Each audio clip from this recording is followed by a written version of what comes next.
Bismillahirrahmanirrahim. Assalamualaikum warahmatullahi wabarakatuh. Waalaikumsalam warahmatullahi wabarakatuh. Kami dari kelompok 4 akan mempresentasikan tentang piranti interaktif. Sebelumnya kami akan memperkenalkan nama dan NIM kami dahulu. Nama saya Muhammad Mardika, NIM 123190037. Eh, eh, Dan rekan-rekan saya, monggo Mas. Perkenalkan, nama aku Eka Brananto, NIM 123190020. Ya, perkenalkan nama saya. Nama saya Novel Dwi Ariananto, NIM 133190006. Ya, langsung saja pengertian dari piranti interaktif itu sendiri. Di dalam IMK, piranti dapat membuat komunikasi antara manusia dan komputer melalui beberapa saluran komunikasi, yaitu diantaranya yang pertama, piranti input. Piranti input sendiri itu contohnya adalah keyboard, mouse, dan lain-lain. Yang kedua, piranti output. Contohnya itu adalah tampilan monitor, speaker, dan lain-lainnya.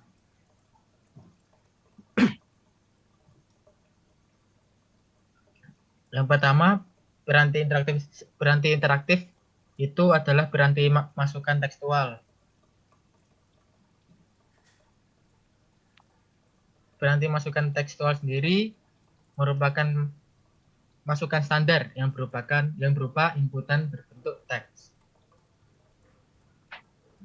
Keyboard merupakan piranti terbaik untuk inputan berbentuk teks. Nah, jenis-jenis yang berdasarkan tata letak papan ketik keyboard tersendiri itu yaitu diantaranya dibagi menjadi 7, yaitu adalah keyboard QWERTY, keyboard Duovac, keyboard alfabetik, keyboard Glockenberg, keyboard Ballantine atau chord, dan keyboard stenotype.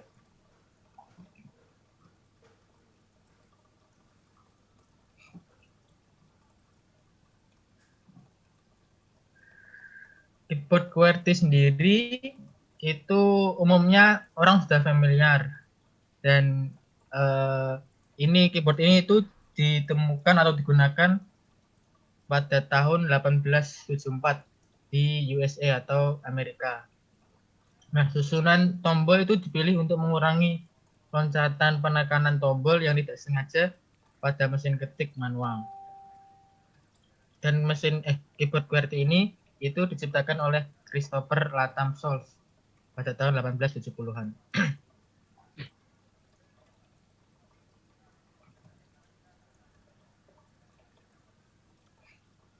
Selanjutnya yaitu keyboard Duovac.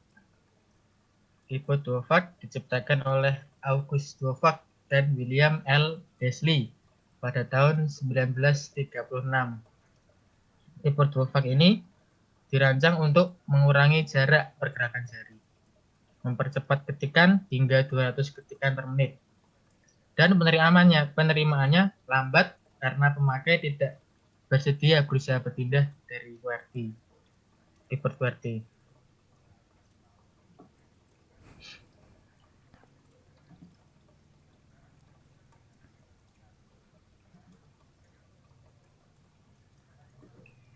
Selanjutnya keyboard alfabetik. Keyboard alfabetik itu adalah tombol-tombol yang ada pada papan ketik dengan tata letak alfabetik, yaitu disusun persis seperti pada tata letak QWERTY maupun Duovac, tetapi susunan hurufnya berurutan seperti pada urutan alfabet. Bagi pengguna yang bukan tukang ketik, tata letak ini cukup membantu. Tapi dari hasil pengujian, penggunaan tata letak seperti ini justru memperlambat kecepatan pengetikan.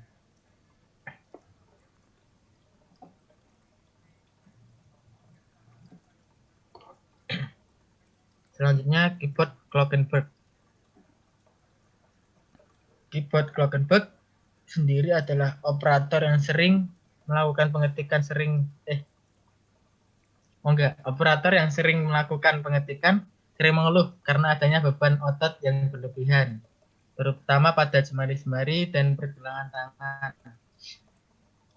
Sehingga diperlukan suatu tata letak yang dapat mengurangi beban otot yang berlebihan tersebut, yang salah satunya itu tata letak yang dibuat dalam keyboard Glockenbach ini. Seperti itu.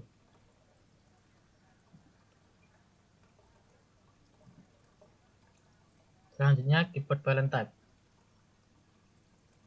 Keyboard Valentine yaitu sistem Valentine yang dapat merekam suara lebih dari 180 kata per menit. Sistem ini paling sering digunakan untuk mencatat jalannya persidangan di suatu gedung pengadilan dan sangat jarang digunakan dalam lingkungan perkantoran.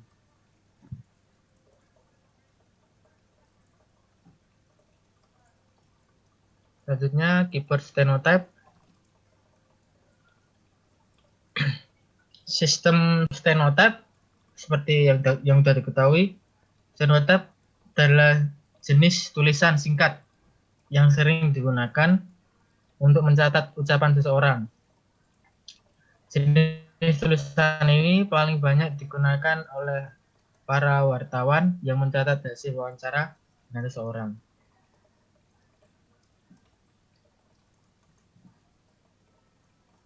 Lalu piranti yang kedua, yaitu piranti penuding atau penunjuk dan pengambil. Pengertiannya sendiri yaitu piranti interaktif yang digunakan untuk menunjuk atau menuding atau menempatkan kursor pada suatu posisi di layar tampilan dan untuk mengambil suatu item informasi untuk dipindahkan ke tempat yang lain.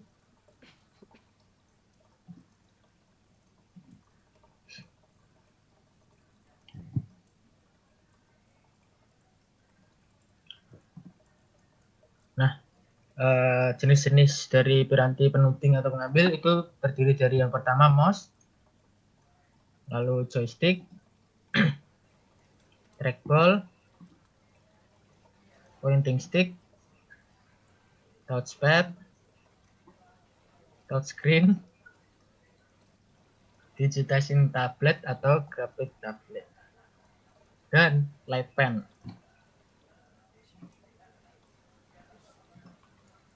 Yang pertama mouse. Mouse itu sendiri merupakan salah satu piranti interaktif yang paling banyak dipakai.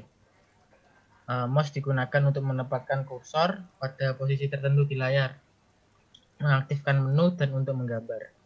Pergerakan mouse di layar ditentukan dengan pergerakan mouse di mousepad oleh pengguna user.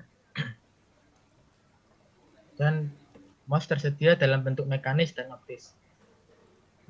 Mouse mekanis itu bola yang terdapat di mouse akan menggunakan beberapa sensor ketika mouse digerakkan. Lalu untuk selanjutnya akan dijelaskan oleh rekan saya, Mas Naupal. Ya, yang selanjutnya yaitu mouse optik. Mouse optik ini terdiri dari 2 LED dan 2 lensa fototransistor untuk mendeteksi gerakan. Salah satu LED akan mengeluarkan cahaya merah dan LED yang lain mengeluarkan cahaya infrared. Mouse optikal pertama kali ini dibuat oleh Steve Chris dan Mouse System Corporation. Kemudian selanjutnya ada joystick. Joystick atau disebut juga tuas kontrol merupakan alat input di komputer yang bentuknya seperti tongkat atau tuas. Biasa digerakkan ke segala arah. Untuk games pedal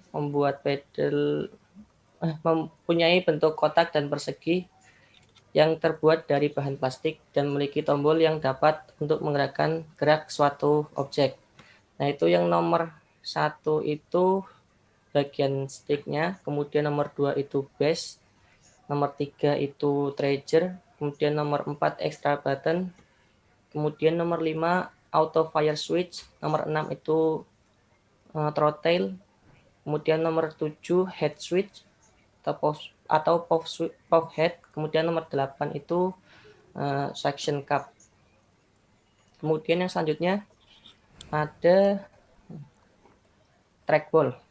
Prinsip kerjanya itu sama dengan mouse tapi berbeda dalam cara penggunaannya. Trackball pertama kali ini diciptakan di dunia oleh 3 orang peneliti, yaitu Tom Creston, Frank Longstaff, dan Kenyon Taylor, yang bekerja pada sebuah proyek angkatan laut Kanada di tahun 1952. Pada saat itu, trackball digunakan sebagai bagian dari sistem informasi medan perang terkomputerisasi yang disebut datar yang digunakan pada militer Kanada. Kemudian yang selanjutnya ada pointing stick. Pointing stick ini joystick isomerik digunakan sebagai alat penunjuk seperti touchpad atau trackball yang biasanya dipasang di keyboard, itu di tengah keyboard atau di bawah mouse ya biasanya. Cara penggunaannya itu ditekan terus menggerakkan ke arah yang ingin dituju. Kemudian selanjutnya ada touchpad. Touchpad itu peranti penunjuk berupa permukaan khusus yang dapat menerjemahkan gerakan dan posisi jari pengguna ke suatu posisi relatif pada layar komputer. Ide kemunculan touchpad diprakarsai oleh Alan Kay dan Xerox untuk menciptakan komputer yang bisa dipindah-pindahkan tanpa bergantung dengan yang namanya energi tetap. Itu. Kemudian selanjutnya ada touchscreen. Touchscreen ini sebuah perangkat input komputer yang bekerja dengan adanya sentuhan tampilan layar menggunakan jari atau pena digital. Antar muka layar sentuh di mana pengguna mengoperasikan sistem komputer dengan menyentuh gambar atau tulisan di layar itu sendiri. Kemudian selanjutnya ada digitizing table atau graphic table. Yaitu perangkat keras atau hardware atau input device komputer yang memperbolehkan pemakainya untuk menggambar dengan tangan dan masukkan gambar atau sketsa langsung ke komputer. Ini tuh layaknya gambar di atas kertas menggunakan pensil. Sebuah graphic table dari tabel digital dan sebuah kursor ataupun sebuah pena digital. Tablet ini memiliki permukaan yang pipih sebagai alas gambar yang terdiri atas perlengkapan elektronik yang dapat mendeteksi gerakan kursor atau pena digital, kemudian menerjemahkannya menjadi sinyal digital yang dikirim langsung ke komputer. Kemudian selanjutnya ada like pen.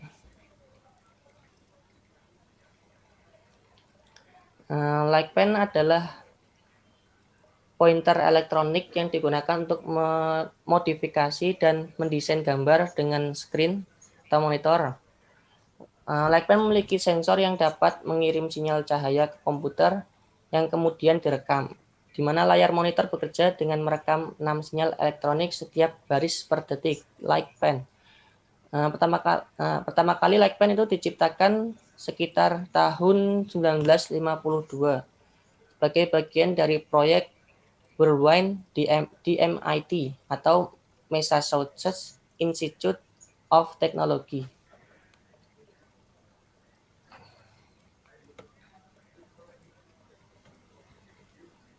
Kemudian pengambilan gambar terformat dipergunakan untuk mengambil citra terformat, bentuk dan format hurufnya sudah ditentukan. Kategori peranti ini adalah barcode reader. Barcode reader itu pembaca barcode ya, yang biasanya terdapat di bagian belakang bungkus barang biasanya.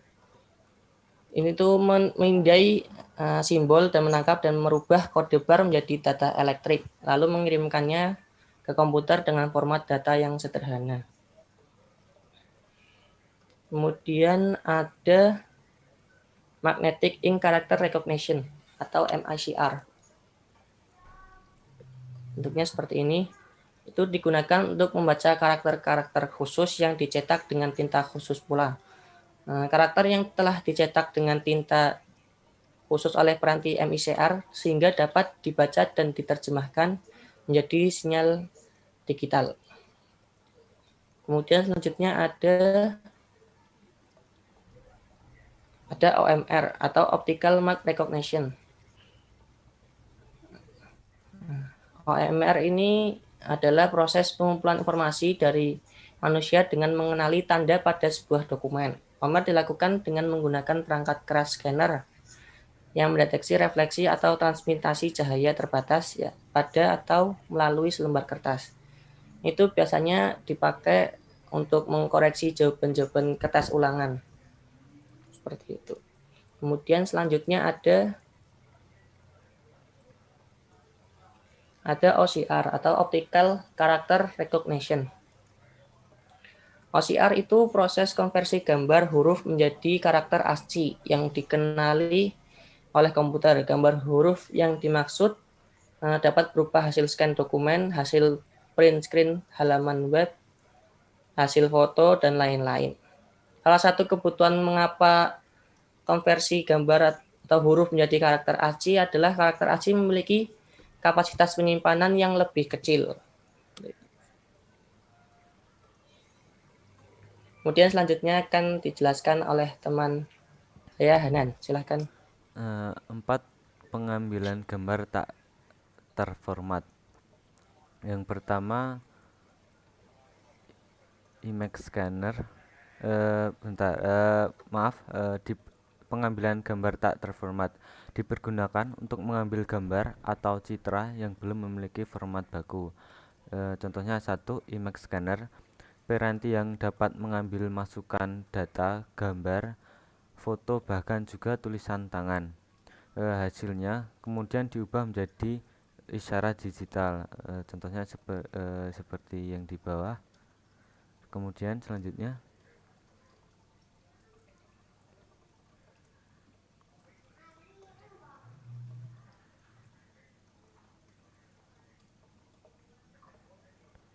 yang kedua, kamera digital, mengubah cerita optik ke sebuah replika film atau elektronis menggunakan lensa untuk membuat citra dari sebuah objek. Selanjutnya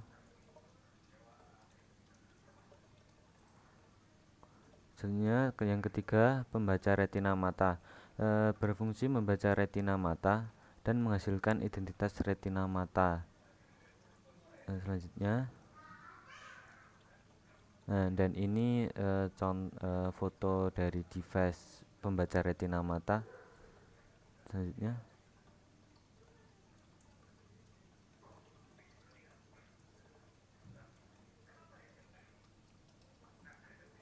yang ke contoh piranti yang kelima adalah piranti pemantau gerakan. Piranti yang digunakan untuk memantau gerakan manusia yang banyak dimanfaatkan pada virtual reality adalah yang pertama, headset,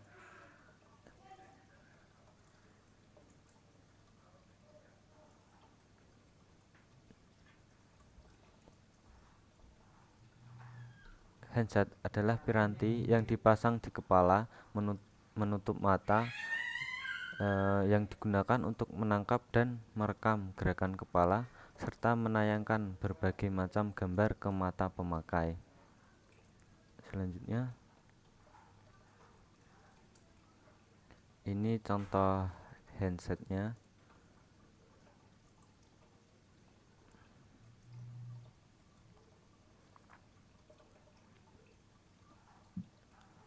Yang kedua, glove, piranti berbentuk sarung tangan yang digunakan untuk merekam jenis serta kekuatan gerakan jari dan tangan pemakai.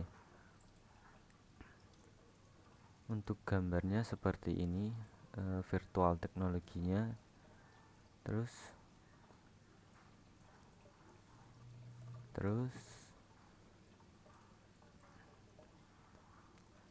piranti yang keenam adalah piranti pengolah tampilan.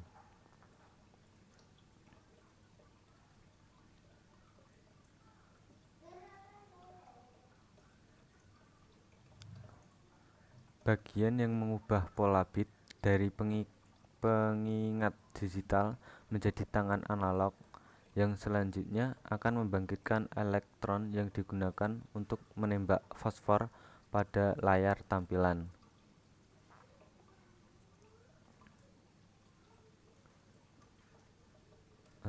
Selanjutnya, piranti pengolah tampilan terdiri dari satu monitor. Monitor adalah perangkat keras komputer yang berfungsi untuk menampilkan hasil proses dari komputer yang berbentuk teks, gambar, ataupun video secara visual.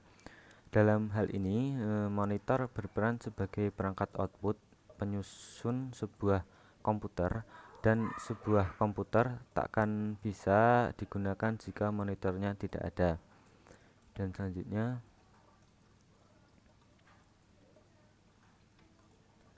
yang kedua adalah printer.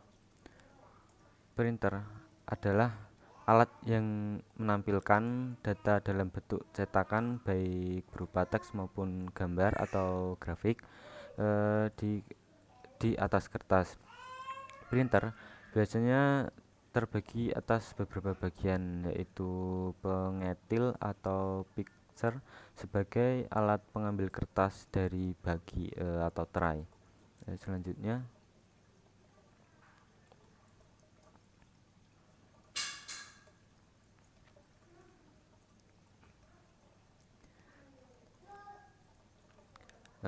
tiga komponen utama layar tampilan terdiri dari satu, pengingat digital atau frame buffer. Citra yang akan ditampilkan ke layar disimpan sebagai matriks. Nilai elemennya menunjukkan intensitas dari citra grafis yang akan ditampilkan. Selanjutnya,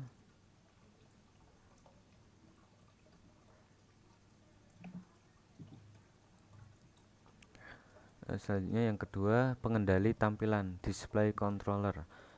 Berfungsi untuk melewatkan isi pengingat digital dan mengolahnya untuk ditampilkan ke layar. Dan yang ketiga, pengolah tampilan atau display processor itu sendiri. Selanjutnya, ini gambar monitor. Ini contoh gambar monitornya. Dan selanjutnya,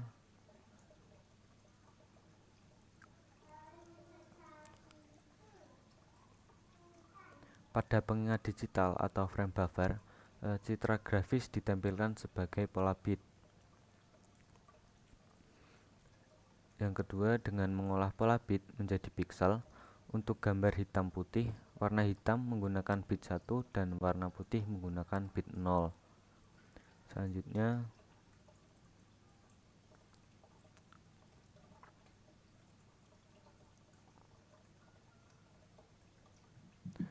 jenis-jenis adapter atau pengolah tampilan yang digunakan pada komputer adalah satu, MDA atau monochrome display adapter. Yang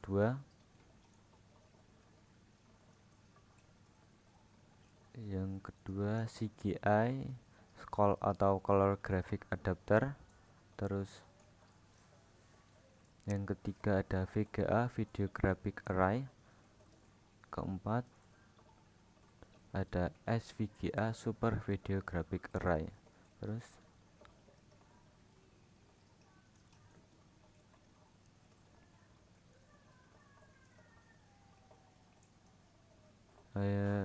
yang ketujuh, merupakan piranti yang ketujuh adalah tipe layar tampilan. Beberapa jenis tipe layar tampilan. Yang pertama, direct drive monochrome monitor. Direct drive monochrome monitor merupakan tipe layar tampilan. Ini biasanya digunakan untuk adapter dari jenis MDA, MDA atau IGA. Layar tampilan jenis ini hanya menyajikan warna latar depan atau foreground dan warna latar belakang atau background. Dan yang kedua,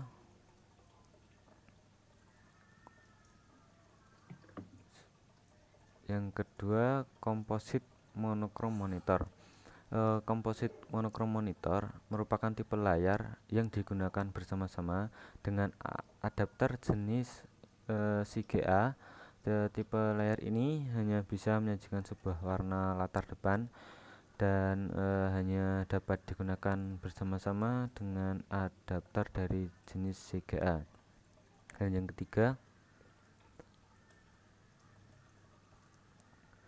ketiga, composite color monitor. Composite color monitor adalah tipe layar yang dapat menghasilkan teks dan grafik berwarna. Meskipun demikian, tipe ini mempunyai resolusi yang jelek, sehingga gambar yang dihasilkan tidak bagus. Dan yang keempat, red green blue monitor. Red green blue monitor tipe layar yang lebih dikenal dengan sebutan RGB. Tipe layar RGB lebih baik dibanding dengan composite color monitor yang ketiga tadi, karena layar tampilan ini memproses isyarat warna merah, hijau, dan biru secara terpisah. Dengan demikian, teks dan grafik yang dihasilkan juga lebih bagus. Dan yang terakhir, kelima, yang terakhir adalah variabel frekuensi. Adapter ini menampilkan yang berbeda, adapter tampilan yang berbeda, seringkali membangkitkan isyarat yang berbeda pula, sehingga ada beberapa layar tampilan yang tidak bisa dipasang dengan adapter tertentu. Layar tampilan ini memungkinkan kita untuk menggunakan adapter tampilan yang berbeda, sehingga apabila ada teknologi adapter penampil yang lebih baru, kita tidak perlu membeli layar tampilan yang baru pula. Mungkin cukup dari saya. Ya, itu penjelasan dan atau presentasi dari kami kelompok 4. Kurang lebihnya mohon maaf. Wassalamualaikum warahmatullahi wabarakatuh. Waalaikumsalam warahmatullahi wabarakatuh.